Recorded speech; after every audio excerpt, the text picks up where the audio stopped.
요한복음 5장. 얼마 후 유대인의 명절이 되어 예수님께서는 예루살렘으로 올라가셨습니다. 예루살렘에 있는 양의 문 근처에 기둥 5개가 있는 연못이 있었습니다. 거기에는 히브리 말로 베데스다라고 쓰여 있었습니다. 이곳에는 많은 아픈 사람들이 누워 있었습니다. 거기에 38년 동안 병을 앓아온 한 남자가 있었습니다. 예수님께서는 그 남자가 누워 있는 것을 보시고 그가 아주 오랫동안 병을 앓아온 사람이라는 것을 아셨습니다. 그래서 그에게 물으셨습니다.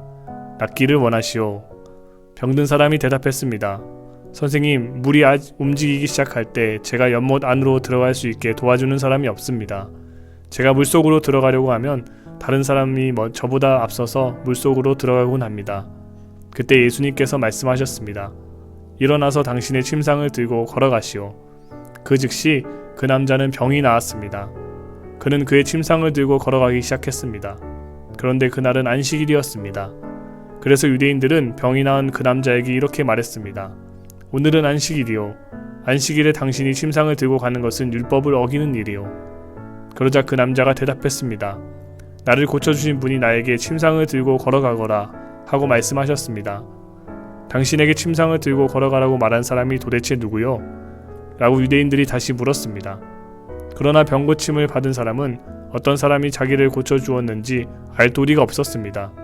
왜냐하면 그곳에는 많은 사람이 있었고 예수님께서는 이미 군중 속으로 사라진 뒤였기 때문입니다.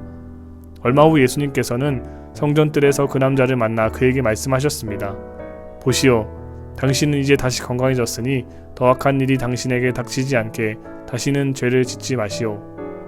그 남자는 그 자리를 떠나 유대인들에게 가서 자신을 고쳐주신 분이 예수님이라고 말했습니다. 예수님께서 안식일에 이러한 일을 하셨기 때문에 유대인들은 예수님을 핍박하기 시작했습니다. 그러나 예수님께서는 그들에게 이렇게 말씀하셨습니다.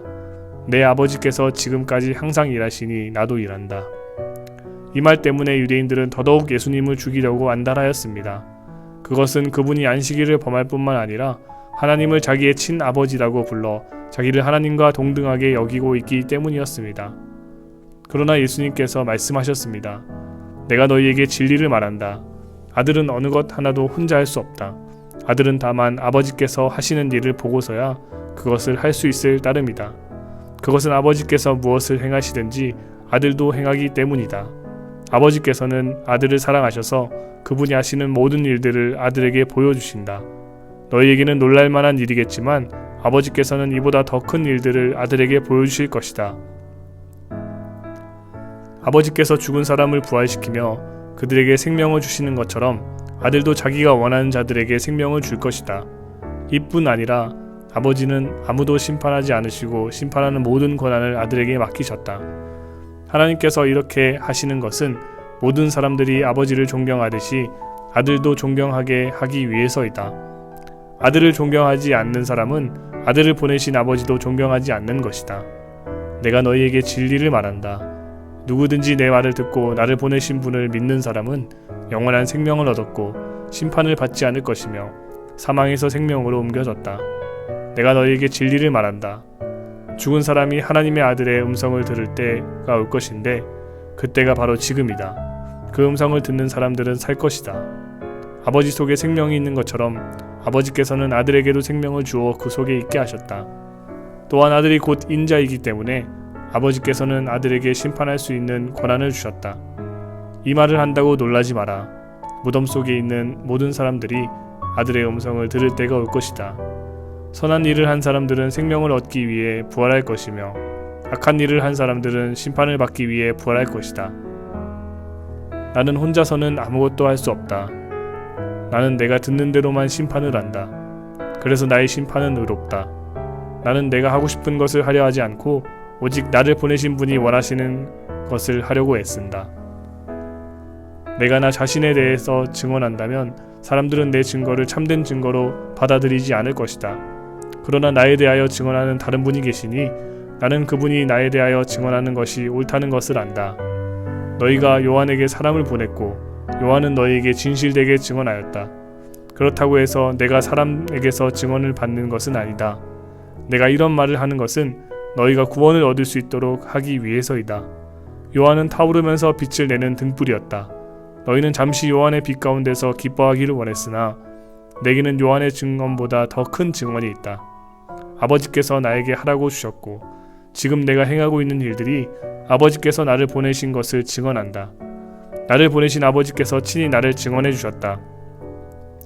너희는 지금까지 그분의 음성을 듣지도 않았고 그분의 모습을 보지도 않았다.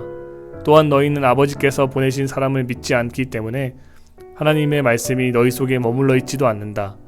너희는 성경에서 영생을 얻을 수 있다고 생각하여 성경을 부지런히 연구하고 있는데 바로 그 성경이 나를 증언하는 것이다. 하지만 너희는 영생을 얻기 위해 나에게 오는 것을 거절하였다. 내가 사람에게서 영광을 받으려는 것이 아니다. 나는 너희가 어떤 사람인지를 안다. 너희에게는 하나님을 사랑하는 마음이 없다. 나는 나의 아버지로부터 받은 권세를 가지고 왔으나 너희는 나를 받아들이지 않는다. 그러나 다른 사람이 자기의 권세를 가지고 온다면 너희는 그를 받아들일 것이다. 너희는 너희끼리 영광받는 것을 좋아하면서도 하나님께로부터 오는 영광을 얻는 일에는 힘을 쓰지 않으니 너희가 어떻게 나를 믿을 수 있겠느냐. 내가 아버지 앞에서 너희를 고소할 것이라고 생각하지 마라. 너희를 고소하는 사람은 바로 너희가 소망을 두고 있는 모세이다. 너희가 모세를 믿었다면 나를 믿었을 것이다. 왜냐하면 모세가 기록한 것이 나에 관한 것이기 때문이다. 너희가 모세의 글을 믿지 않는데 내가 말하는 것을 어떻게 믿을 수 있겠느냐. 아멘.